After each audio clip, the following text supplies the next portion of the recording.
Hey guys, it's Beard Grizzly, and I hope you guys are having a great day today. I wanted to sit down and take a look at two swords in particular today, Raze-Lighter and Young Wolf's Howl. Ever since receiving mine at the end of the Rise of Iron storyline, I've been kind of curious to see exactly how it stacks up to the Raze-Lighter that I put so much time and effort into.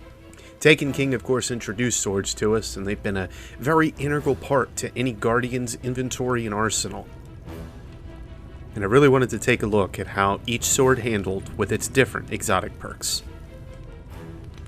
We'll be taking a look at each sword in different circumstances, but the first one that generally we'll be looking at is Young Wolf's Howl in any of these situations.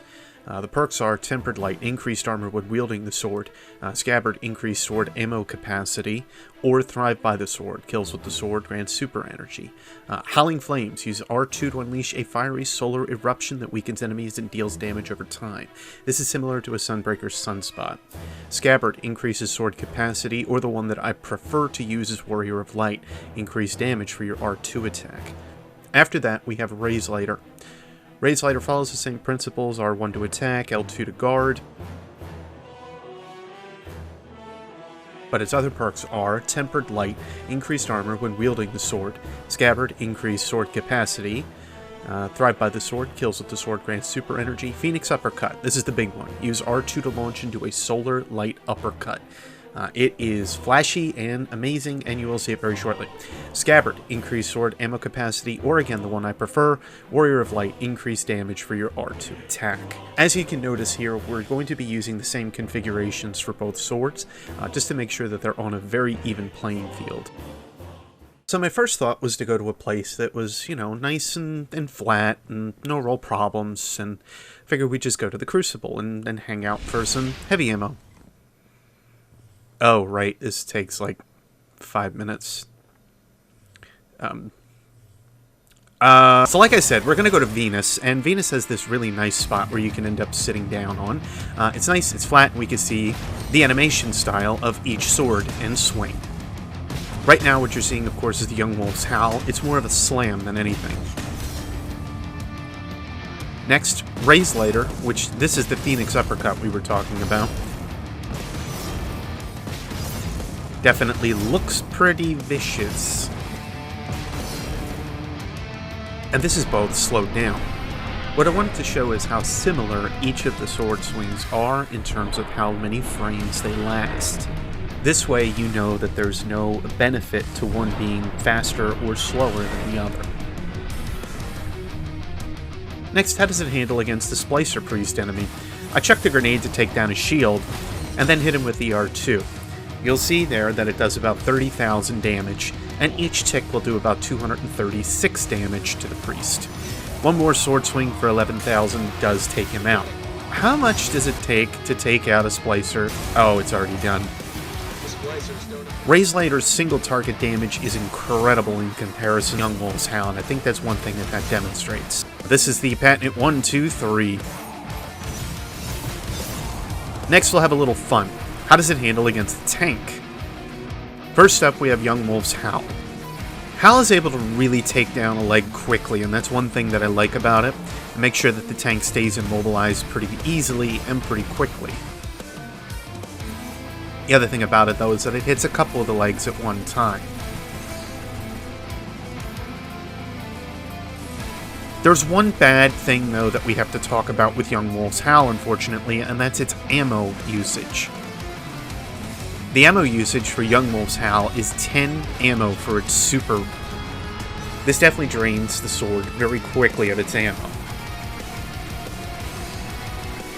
How does Raze-Lighter handle against this same exact target? After we duck and weave a little bit, we're able to go back and start hitting the tank. And we start to suffer from that one classic thing that I don't necessarily like Raze-Lighter for, and that's its targeting against targets like this. The problem is, and I have this happen with something like an Acolyte's Eye, the Acolyte's Eye, or a leg, or anything in this case, ends up not counting realistically as a target. The entire tank itself counts as a target, not piece by piece. One thing with Raze-Lighter is that you'll want to make sure that you have more accurate swings. Young Wolf's Howl, with its AoE damage, ends up giving you a little bit of leeway, still not too much, but it gives you something. The one thing, as soon as we start to actually focus on the couple of legs that I had hit before, I start to notice that the tank is starting to drop a lot quicker. Guys, I think those that have had a Raze-Lighter for a long time have already kind of known the outcome of what was going to happen with these tests. The trouble with Young Wolf's Howl is its ammo consumption of its super skill being 10 ammo versus Raze-Lighters of 5. This causes a lot of problems with the weapon as a whole. I think this is a good balancing thing though, to want to still make the older swords from Taken King still relevant, and not to essentially make you only rely on Young Wolf's Howl. The damage from Young Wolf's Howl is also not necessarily on par. Raze-Lighter, if you end up hitting that single target damage, can really end a target quickly. No extra fuss, no extra muss. This is easily why Raze-Lighter is still regarded as one of the best single target weapons that you can have in your arsenal, and easily one of my favorites. Young Wolf's Howl is still a fun sword to use, and this is not to say that it isn't, but overall, there are definitely weaknesses that it faces. If nothing else, guys, I hope you enjoyed the video, enjoyed watching the stupid situations I get myself into, but I also do hope that you found it informative, to help you kind of make a decision on how the swords end up working. All 4 swords have their reason for existing, and this easily makes all of them worth owning. But the problem, of course, comes down to which ones do you want to own. Well, there might be other videos on the way, but I will definitely say that Raze-Lighter is one that you would want to get. I'm Beard Grizzly. Keep those guns greased up, and I'll see you next time, Guardians. Take care.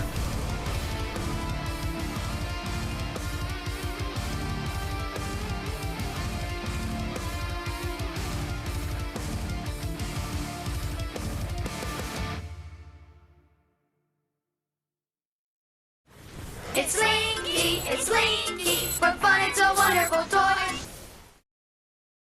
Okay, time for the wall test. Let's go, Wall. You and me with this sword. Why aren't you showing me anything, Wall? You know what? You know what, Wall? Fuck you.